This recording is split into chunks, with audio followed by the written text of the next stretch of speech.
তো একটাই কথা বলছিল যে পাগলি, তোর তো এরকম করার কথা ছিল না, তোর মনে যে এত কষ্ট সেটা তো আমরা বলিস নাই কখনো।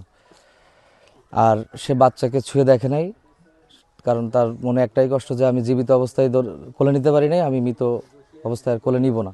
আসসালামু আলাইকুম, আমি স্বর্ণালীর চাচা ও আমার ভাতিজি ছিল। আমার নাম আজিম। তো গতকালকে আমরা এখান থেকে যশোরে কেন্দ্রীয় কারাগারে জেল গেটে নিয়ে যাই স্বর্ণালী এবং স্বর্ণালীর ছেলেকে, বাচ্চাকে সাদ্দামের সাথে দেখা করানোর জন্য। আমরা এখান থেকে 5:30টার দিকে রওনা দেই। যশোরে আমরা 7:30 কি আনুমানিক 8টার দিকে পৌঁছাই। সেখানে আমাদের দুই পরিবারের মোট 7 জনকে ঢুকতে দিছিল ভিতরে। ওখানে আমাদের টোটাল 5 মিনিট সময় দেওয়া হয়েছিল সাদ্দামের সাথে, তার ওয়াইফ এবং তার বাচ্চার সাথে দেখা করানোর জন্য।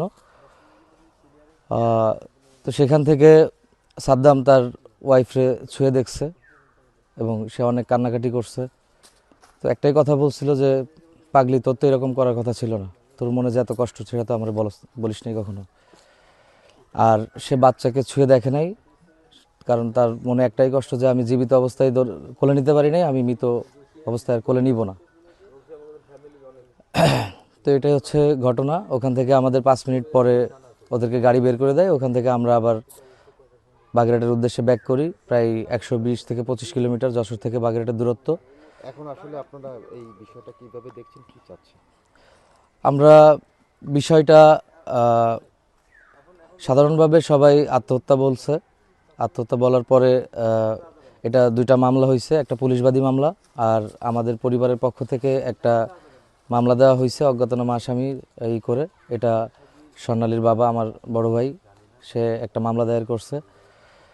তো এটা গতকালকে পোস্টমর্টম করা হয়েছে। এটা তদন্ত কর্মকর্তা, পিবিআই বা ডিবি, যাদের কাজ প্রশাসনের কাজ, তারা এই কাজটা দেখবে, তদন্ত করবে। সঠিক তদন্তের মাধ্যমে এটা একটা সুষ্ঠু বিচার আমরা দাবি করছি পরিবারের পক্ষ থেকে এবং এলাকাবাসীর পক্ষ থেকে।